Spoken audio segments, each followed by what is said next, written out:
So we'll be talking about that, reviewing it, and letting you guys know about it in our next episode, which will be episode number 12. So up until that point, Episode remember... number 11. Oh, yeah. And our next episode, which will be episode number 11. And... Are we a little rusty or what? Oh, we're a bit rusty.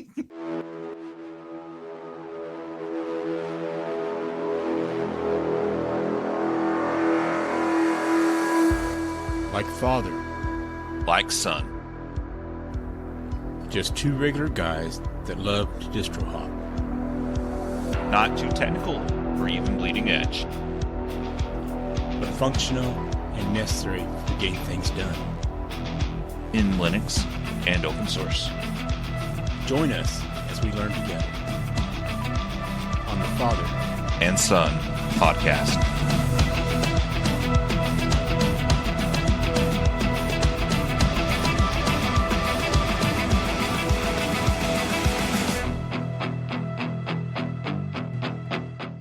Welcome to Season 1, Episode 10 of Like Father, Like Son Linux Review Podcast.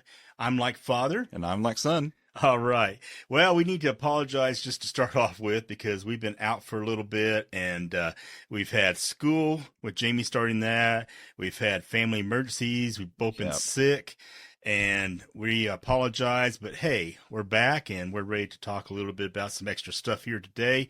We really haven't talked too much about desktops individually. We have kind of hit on a few here and there. Right. So today we're going to be talking about Gnome. We're going to talk a little bit about Krita, and we're going to talk a little bit about the distro that we're going to be going to next, which we've been working on for a while already. So anyway. One of my personal favorite distros. So with that said, we did not spin the spinner to pick this one. It was one that Jamie likes. So we went ahead and moved to it because they just now released it. Yep. They released their newest version, which is 2.0 Orchid, right. And I have been waiting over a year for them to release this, so I am just completely pumped to bring this review up to you guys later on. All right, so let's go ahead and get started on this. What have you done in the past, I guess it'd be a month now, a month and a half? About a month and a half at this point. You know, which would have been in like Linux or open source or general IT. Mine is probably a little more under general IT still. Yeah. And recently, whenever we went to Vanilla OS, at first, we accidentally had a power outage. Oh, okay. Yeah. And I was like, well, that's usually not a real big issue, except when I turn on the computer again, it could not, for the life of it, find any booting Sigma at all. I was like, how in the world did it lose it? Well, apparently EFI or something like that, when you don't have a CMOS battery in it, can get lost. Okay, yeah.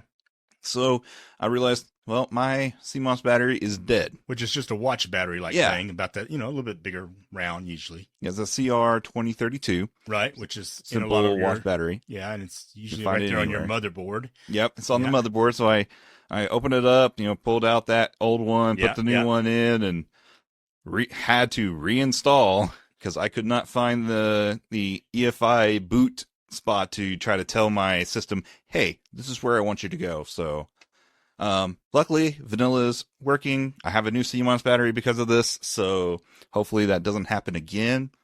Otherwise I'm going to start learning some new things on how to figure out where EFI is residing. Oh, I see. Yeah. And really, that's some of the weak areas for me too. It's all that boot, Grub, EFI, Legacy, it's just totally almost like it's a mystery thing. I know it's there on the disk. I know you had to put it up. Sometimes when I used to put things individually, when I was installing Linux, I would make the separate partitions and do it all manually. And now I'm more like, okay, let's just let it do it. Yeah. But with that said, and I can't remember if I talked about this in the last episode or not, I changed my desktop all over to the UEFI or EFI, from the Legacy. So I had to redo all my disk drives again and reset them up. And that took a little bit of time, but we did get that done. I also had a failure on my I guess it'd be my graphics card on my Dell and laptop. And so with the graphics card out, it was still working. Right, because it was dual. Because, yeah, it had the dual. So the one that was the graphics card for the gaming and stuff on it was gone, you know. And I don't know when it left or whatever, but I noticed when I was playing one of my games, it was, you know, and that just drives you nuts, you know. And the frames per second were way down. Oh, yeah. And, but, you know, you can still do your Word or, you know, Yeah. on top of anything like that. So, and it was still running Arch. But I got to checking and it did not show it at all, which I think was a 1050 Ti. Mm-hmm. And that's, you know, in NVIDIA. And it was gone. So I had to decide if I ordered another motherboard, because you can't change out the graphics card on a laptop. You can, but you got to know how to do soldering. A lot of soldering beyond my ability. Yeah, Yes, no I've kidding. changed some stuff out before, but not like this. And so, you know, if it was a mouse, sure. Yeah. I've you replaced know, the keyboard. I might even mess with this mic if I wanted to, or my earphones, but this is a little bit different. And, you know, usually they have all those temperature solders and, it's just very complicated. So I went on eBay to see if I could find one used, of course, you know, refurbished, whatever, tested to make sure it's fine. And I went ahead and ordered one of those in, because I had to wait between that and maybe if I wanted to get another, which I would have bought used, tried to do a newer one. And the newer used ones, like maybe a year or two newer than that one, was, you know, about $700, $500. I mean, these XPSs are pretty expensive to begin with. Yeah, because they're kind of the top of the line for Dell for their laptops. And so I went ahead and got one of those, and that means you had to pull out everything on that Dell and then put it all back together and then attach everything back up. But when I did that, guess what came back? the graphics card. So, yes, you got to have some confidence in tearing up your laptop. And, you know, I guess what started me doing that was the fact that, you know, keyboards go out. Yeah. And sometimes you have to go through the whole thing to get to the keyboard. Do you remember that Acer tablet that I used to have? Yeah. And we went to go and replace it, and we had to go from the back. Yeah. We were replacing the screen. Okay. Many of our phones, you know, you can just pull the screen off and just place the new one in pretty much. No, this one, you had to pull out every single little component out of it. You pretty much gutted the whole thing just to get to the glass. Right. That you could go ahead and replace, and then you had to stick everything back in. But that said, we were able to do that. That was quite actually a fun project. But yeah, it was like, really? Yeah. So what was going on all the way? So we kind of had like a driver co-driver thing. So I was the driver, Jamie was the co-driver. So he's going through the web page and saying what we had to do next, and I had to, you know, sit there with the tools. Now during that time, I would actually tear into iPods. Yes. You know, those little iPods, and put them back together and it's usually the screen that was gone. Yeah. You know, sometimes it's the earphone, sometimes it was well, I think that's about it. Either that or the camera, perhaps. But usually it was the earphone or the screen, mostly the screen. Right. You know, a lot of people will sit on it or drop it. And at that time, you could tear those things apart and replace the screen. So that was kind of fun, and I enjoyed doing that. Still have a lot of parts from things like that. Yeah. But we went ahead and used that Acer, and that was kind of fun too on the tablet. But, you know, it's so right now I'm using my XPS to read my notes off of, and it's doing fine. So that's good. I'm excited that I got to work just fine. Yeah. Because, you know, when you tear these things up, and especially you bought a used part, you're like, is this going to work? Yeah. But I try to, you know, most of the time on the eBay stuff, I make sure that they're going to accept a return. Yeah. You know, I had a graphics card that I think worked, but for some reason it wasn't working well with my system. It kept kind of bouncing out, and the guy was great, and, you know, I had to return it one time. You know, I'm sure it probably worked on other systems just fine. It's just, I don't know what was going on with mine, but he was nice enough to take it back. And, you know, there's one I had that was totally broken, you know, and the guy took it back. Yeah. It's like, I mean, you know, no lights, nothing, you know, it had all the fancy stuff on it, and nothing was lit up. And it's like, yeah, this is something else going on here, you know? Yes. But usually I have good luck with it, and I just try to make sure I find people that will accept taking it back. And then if I can find a good price, and then you have to weigh whether or not it's worth it or not. I cannot afford a $2,000 laptop or a $4,000 desktop. So that's, we're talking about being average guys doing average things. We're not any of these professional IT guys that go in there and tear everything up for all these corporations and, have, $50,000 worth of stuff on their desks. Ours is 5 years old, 10 years old, older graphics card, dumpster diving stuff, things off of eBay, something that the friend decided I don't use anymore. This company's going to throw all this stuff away. Do you guys want it? Yeah. Yeah, there's going to be some parts. If nothing else, the screws, man. Screws. Well, yeah, and I got bags of screws now, and hey, the connections for your hard drives and stuff. I've got plenty of those too. Those can be expensive, and the power cords and the splitters for the power cords, and we go on and on and on. All right, so that's kind of what was going on these last months of our general IT and open source and Linux. Also, I wanted to talk about an app. So I was working on doing some graphics the other day, and I noticed the screen that popped up was from Krita, and this is the screen they have. This is a really cool graphic, man. Yeah. So Krita is 25 years old, and Krita is one of those things that people just don't know much about it, and they don't use it, but it is a powerful graphics tool. I mean, it has digital painting tools, it's brush engine, layer management, you can pick up the layers and stuff like that. Color palettes you can pick up. I mean, I was one of those guys that came from, of course, Windows to start with, right? And you had Paint. Yes. And I did everything in Paint, but I could do quite a bit of stuff with Paint. But this is so much deeper, obviously. And then we had GIMP when we started doing stuff with. Yes. And GIMP is still a powerful tool. Don't get me wrong on that. But with this one here, you can even do animation. You can do 2D graphics. You can make motion stuff. I like to take out the backgrounds on stuff, so that's fun. That's what you need, when you're trying to put a graphic out there, an icon, instead of having a big old expensive program. Krita can do that for you. It has all the vector tools that you need, drawing tools. If you're an artist, you can go so much farther than this than I can. In fact, if you have one of those little pads that you can draw on, you could probably rock it, but Krita is free, and it really helps us with getting our graphics done that we need to get done. Go ahead. So my wife, she likes to do drawings. She wants to actually start kind of doing those digital ones, and she was talking about that. And I was showing her what a Wacom board is, Wacom. Wacom. Wacom, however you want to look at it. I'm not sure. I think it might be Wacom. I don't think there's a Y in there. And then we happened to walk by the iPad that had the Apple Pen, and she went and played around with that and had this really nice program that comes with it. And yes, it's an Apple, but it for her, she hasn't had a new device in a while. And Did you get her? Haven't got her yet. This may be a future investment for her birthday or something. Well, she could come over and use mine to kind of see if she likes it or not. But those Pencil 2s on your iPad Pros are really awesome. Like I said, we're not here to bash either group or anything like that. Not by any means. But yeah, an iPad 2, I had an iPad for several years. It lasted me a long time.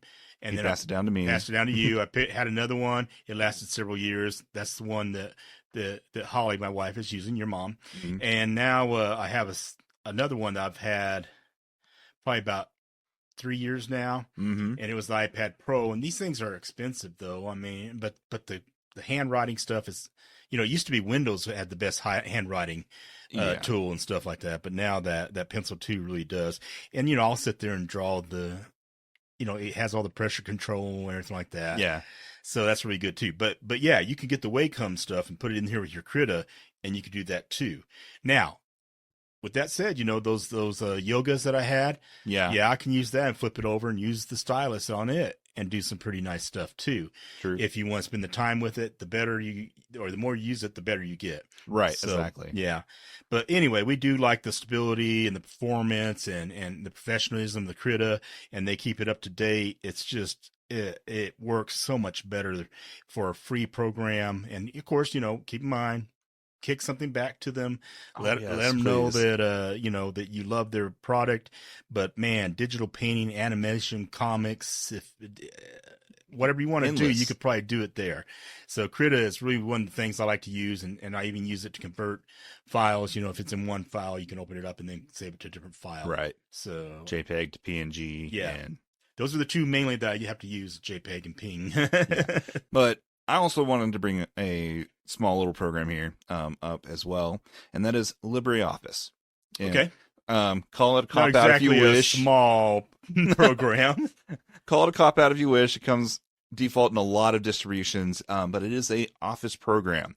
And the reason I like this one over some of the other ones like Apache or FreeOffice or Kingsoft Office is that it includes 2 additional parts to its suite.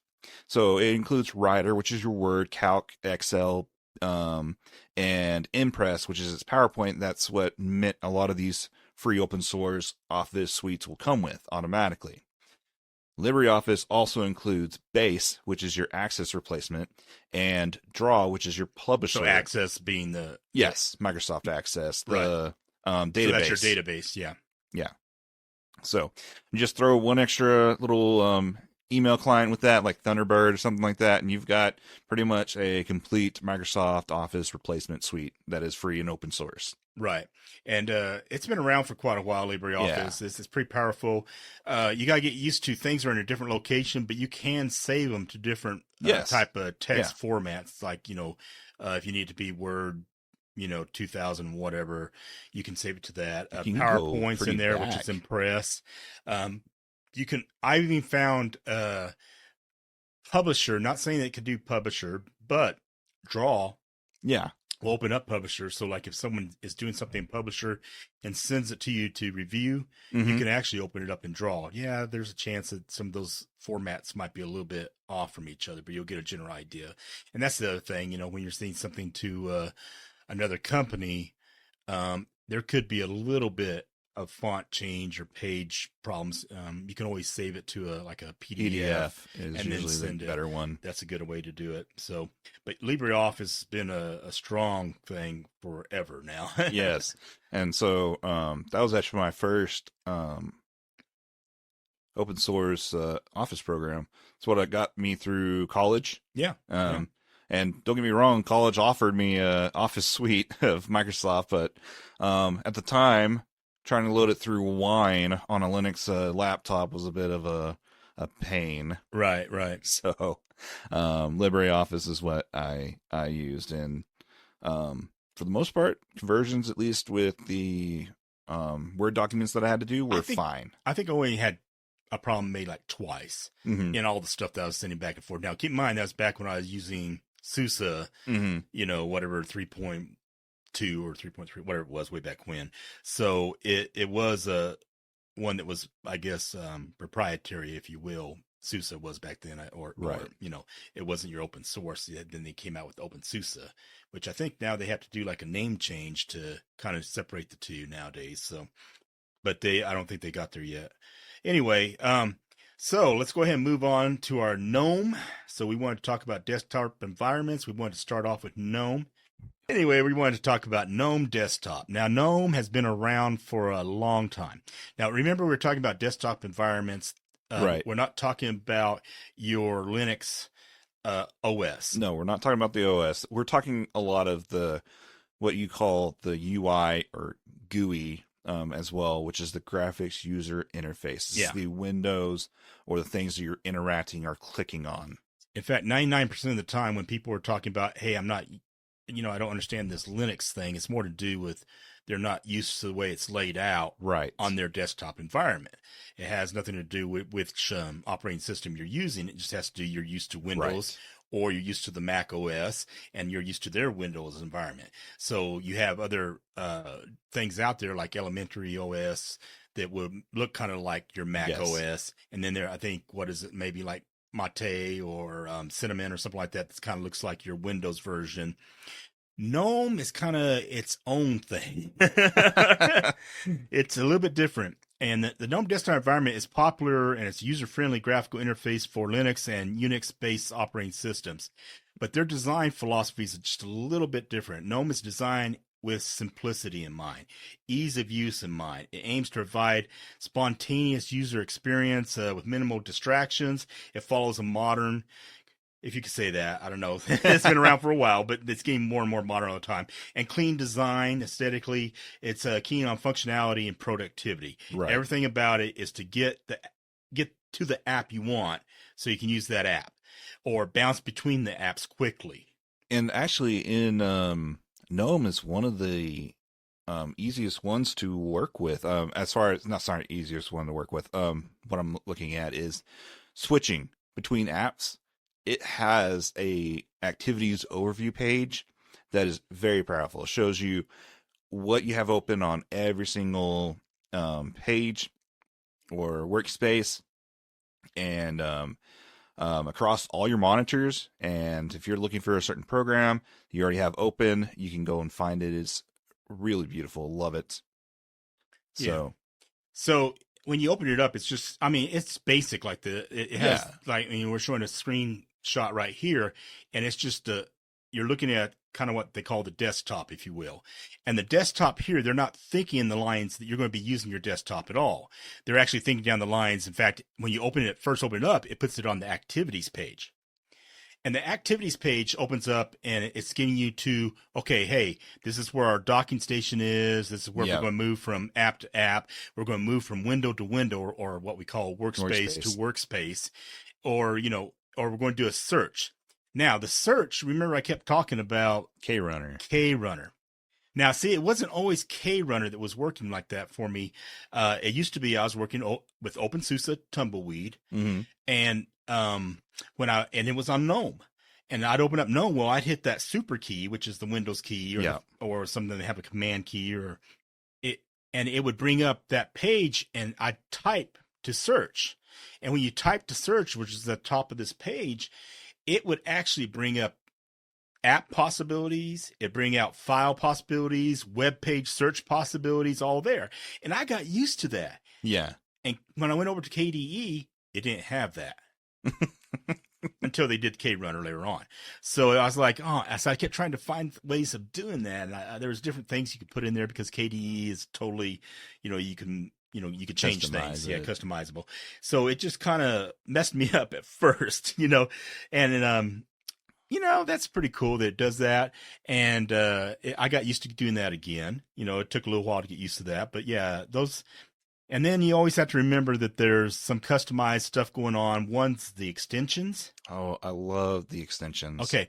So Gnome extensions, there's two things that you usually do when you first load Gnome. So if you guys decide to go ahead and do Ubuntu itself, it comes in with Gnome. Now, the bar is going to be on the side instead of on the bottom, but you can switch things up. Yeah. Dash to dock and other things you could do there to get it to the place you want.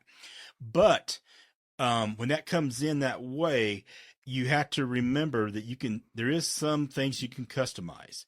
You're not stuck there like they say you are. Some people like Gnome just the way it is. Right. Some people are going to complain about extensions because usually you're going to do that off of a browser. And there are some extension programs out there first, but usually you have to install it. You have to find it. You have to search it and bring it in. The other one you have to use or like to use is tweaks. So Gnome tweaks. And then because like closing a window, we're so used to pressing that X or minimizing it, the dash, or however you do it. Now you may be coming over from Mac OS. It's a little bit left. It's on the left side. The tweaks allow you to change that up. Right. You can set it over to the left or set it over to the right. Gnome by default does not have the minimize button. Yeah. It has the right click and hide. Yeah. So again, it's doing everything the same way to speed up the productivity. The idea is not necessarily to close it, and people that are using Mac OS can understand that too, because Mac OS, you can close down that window, but it's actually still in the status bar down there. It's still in the background, and you can bring it back up. You actually have to go in there and close that program up there at the very top of the screen. So it does have some similarities to what you see in the Mac OS. Of course, Mac OS kind of was forked off of the Unix way back when, or Right. something similar to that. Anyway, so accessibility is what they want. GNOME includes features to support accessibility, such as screen readers and magnifiers, high contrast themes. It has all that, ensuring individuals with varying abilities can do stuff. Yes. It does have integration, where integrates well with various applications and services, provided cohesive experience across the desktop. It supports seamless integration on online accounts. It actually does that better than I think anything else. So, like, if you go in there and heaven forbid, you put in that Google account, because none of us have Google. Or putting that Microsoft account on a Linux device. Yeah. Well, see, your emails and your Microsoft account could be there, even the school account, the Microsoft Exchange possibly, and your Gmail, your Google Calendar. Yes. I still use Google Calendar. I know I have that on Nextcloud. I can use my Nextcloud calendar, but everything I have is on Google Calendar across the board, so I usually use the Google Calendar. Right. Well, you load that into your online accounts, and now when you press on the calendar inside of a GNOME already, your Google Calendar comes up. Right. Yeah, so it's right there ready to go. So that's pretty cool, because that seems to work the best in GNOME as far as I've seen integration between your online accounts. Right, and then it also goes a step further than that. It doesn't just do the calendar. It'll also go ahead and add it into Thunderbird or Evolution for you as well. So whenever you open that up after adding it in the online accounts, it's already there. It's already configured, and it's already pulling your emails for you so that you can see them for quicker access. It opens up the Nextcloud, and you can add your Nextcloud in there, and a lot of the stuff is like Web Dave, if you will, for your calendars and stuff like that. But it'll bring in a file on the side, so when you open up your files, what files does it use? It doesn't use Dolphin, does it? No, this one I believe is Nautilus, isn't it? So Nautilus, if that's what it uses, we can look right now. It just says files, which I know it's something else besides files, but it's hidden. Find it. Which terminal is this? It says terminal. Which browser is this? It says browser. Maybe it's not Nautilus. Or I'm spelling Nautilus wrong, which is entirely possible. Anyway, so when you open up your files account, it will have your Google Drive on the side. You can grab that. It'll have your Nextcloud stuff if you're doing things Nextcloud. Mm-hmm. I haven't really tried Dropbox or anything else like that, but those, because I don't use those anymore. But those are the main ones, and it has them right there, almost like it's. I mean, I realize it's a virtual file. You have to be online to see it. Right. But it's there for convenience. Keep in mind, it's all to do with speed and productivity. So they're trying to make everything ease and convenience for you to get to, and that's the whole idea of GNOME in the first place. And one of the cool things about GNOME is its ability to work with laptops. Yeah. It's got all kinds of fun shortcuts or shortcuts with just the touchpad alone. Oh yeah. So like I want to say, you have multiple fingers you're coming across, sliding left and right to go between the different workspaces, and they slide across. If you have like a couple of screens or 3 screens, it'll slide all of them across, or you can just slide the middle one across, and you keep the 2 on the outside if you're doing your TIE Fighter. Is that what you call it? Yes. The TIE Fighter from Star Wars, stay on target, anyway. So, you can switch between them. Now, right now we're looking at the app screen here. So you can see all your apps when you open up the apps, and you can see them all right there, and you have all the icons right there. So it makes it really easy to find quickly instead of going to a drop-down menu. Now, I've set it up where I have the apps in the upper left-hand corner as well, so I can actually do a drop-down menu if you're used to the drop-down menu as well. But you can switch between your workspaces quickly. You can open up an app quickly. You could bounce around quickly between these apps. And the whole idea is to get you into the app in the first place quickly, and move between your things to get things done. And they kind of they have what is it? They're kind of about the minimalist idea. They want your desktop or your desktop environment to be kind of out of the way, get your work done, and it's not out there causing issues with you or distracting you. It's all about let me get you to that app. Let me get out of the way. But if you need me, I'm right there. Right. Anyway, so it's all to do super fast. I want to say, even if you're a little bit older and your eyesight's not quite as good as it used to be, I think Gnome works a lot better for someone that eyesight wise compared to those that are working with KDE or some of the other ones, because the font seems to be a little bit smaller, which I know you can change. Right. But I mean, just right out of the box, it seems to be a lot easier to work with. In fact, the newer one of the Gnome, it actually has for smaller screens. It has a setup or a special setting for that now, and that's actually one of the things that they redid with Gnome 47, which just came out. So it took us so long to get out. We've had a new version. We have a new version came out, so I had to go to Arch because Arch is going to give you the latest and greatest, right? Right. And I installed that so we can get to Gnome 47, and this is a picture of the Gnome 47 right here on my desktop here in my house. Anyway, Gnome 47's got some other stuff that it added onto it. So it has things like accent colors. So now you can change what colors you want on your Gnome. What? Yeah. So here's your regular activities page if you want to go there, or your dock. They don't call it dock though. Don't they call it a dash? Dash. Yeah. So if we want to change the colors, these are the accent colors. Now you can still do your dark or mode. light mode, dark mode, but the accent colors actually will change things. Now it's the accent colors, so it's not going to be changing much, but it's the little things. Your switches, your the switches, your outlines, closing the close button. So if you select red, this is kind of what you're going to do. You're going to have some little switches that are being red, other things are going to be red. Let's say if you decide to pick blue.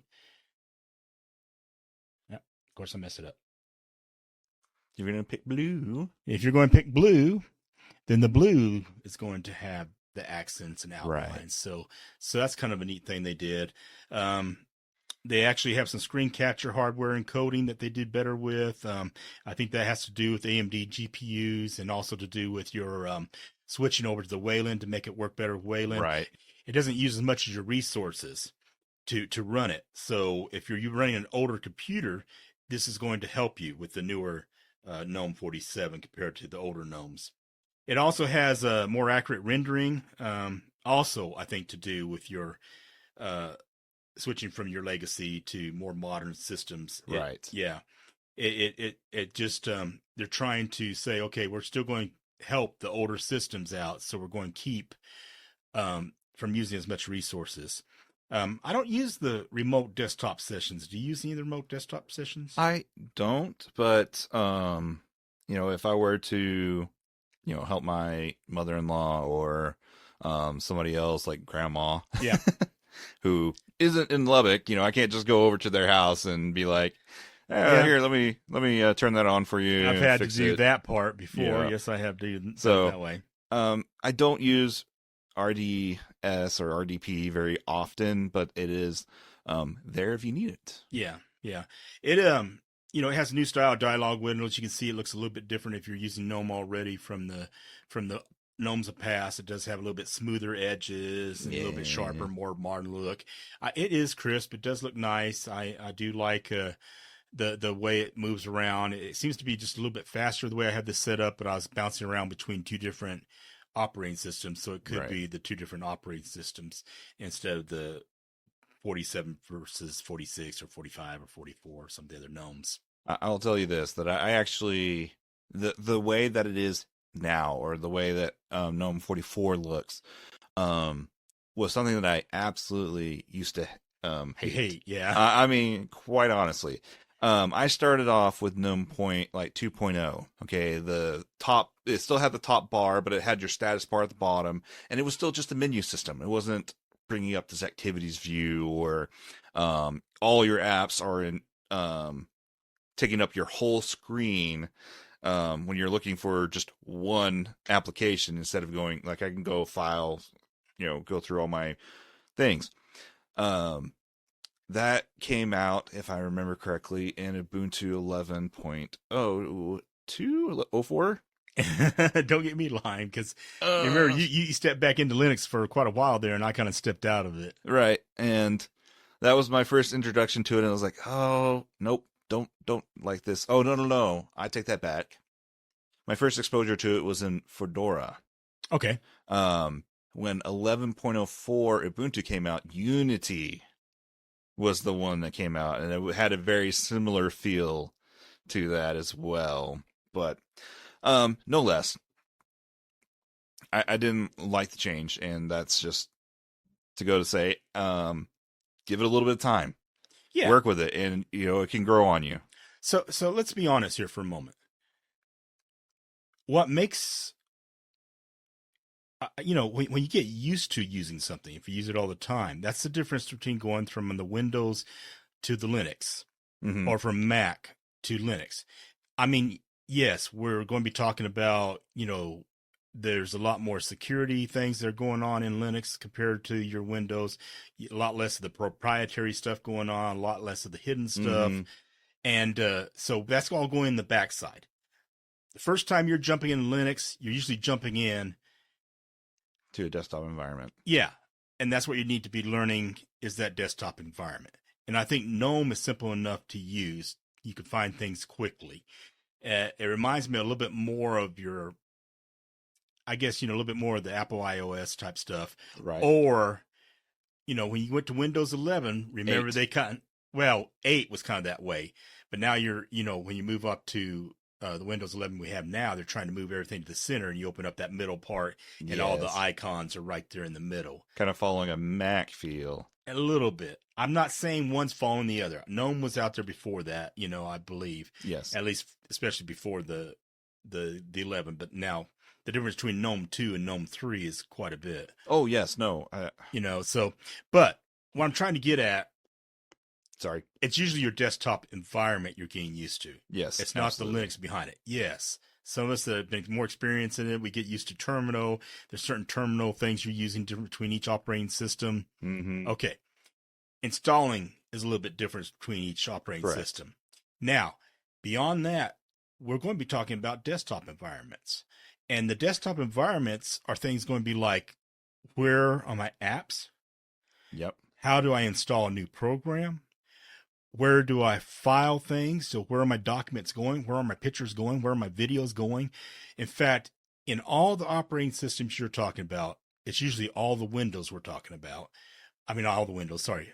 All the desktop environments you're talking about. In all those environments, learning where all those things are filed is probably makes you an IT genius all of a sudden, People think, oh, he knows a lot about computers, and all you do is know where Windows stores things, where Linux stores things, where Mac OS stores things, how that works, and you can find them. A lot of people will just save documents. Okay, I wrote this document, saved. Where'd it go? Where'd it go? They can't find it again. They might do a search or something to find it. Recent save their files, pictures where they find it, or throwing it on the desktop. Oh my Why gosh. is it over here? Well, that's because that's the last place you save something with that program. Yep.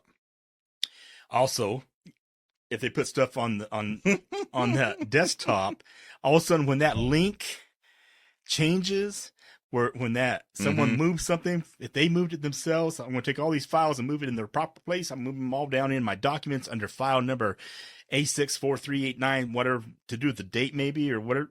All of a sudden, all those links are broken on that desktop. And I've seen people just totally freak out that their computer's broken. I can't get there anymore. And really, if you know how to work with the filing of the systems, that's going to save you so much to start with. And the cleaner you keep that, the better. Now, obviously, if you're working with the Gnome, you might be a little bit more OCD. I don't want anything on my desktop, So when I would actually remote into a device, and you would have where they have 3 monitors, which is great. I'm glad that they have 3 monitors. My remote control viewer can show me all 3 monitors. Right. But you come in, they have icons from the leftmost monitor all the way to their third rightmost monitor. And then once you get another monitor, because they need more space. More space. Oh my gosh, yes. And that drives me nuts. It's like, I don't know how you can find anything in that. Yeah. It's just so, to me, it feels disorganized. To them, it's a organized mess. They know where that's where it is, and that's where the organization is. I mean, one of the things around that would be like you could put a file folder there, or a shortcut to the folder, and put all that icon, all those things into that folder. Then you open up that folder first, and that will save you the space on the desktop. But it does. It can cause problems. I mean, back in the day, it used to use a lot more resources than it does now to hold all those things on your desktop. But that's kind of their organization. So, and if you're that type of person, we're not trying to make fun of you or anything like that, but there's ways around this. And like I said, you'll look like, at least in your general area of your local office, you'll seem like, oh man, he's a computer genius, and really it's just because you know where the files go and how to save them, how to find them. Yep. And so that's how we became the church IT people. That, and being able to build a web page or something like that. Usually it's to do with your age. You're younger. I don't know about that. You know how to search on the internet, right? Yes. Okay, right. You're our IT person. What? That's kind of how it goes, everything. Speaking of church, we do have our verse of the week. And that's going to be found in Jeremiah chapter 4, verse 3, which is, break up your fallow ground and sow not among thorns. So anyway, that's what sow sounds like a pig. Sow's more like, the ground. Sorry. So break up your fallow ground and sow not among thorns. Every farmer knows that when ground is left alone and not plowed for a while, it does get hard and it has to be reworked again by breaking it up, that hardened clay and everything like that. And that's called fallow ground. It's all hardened.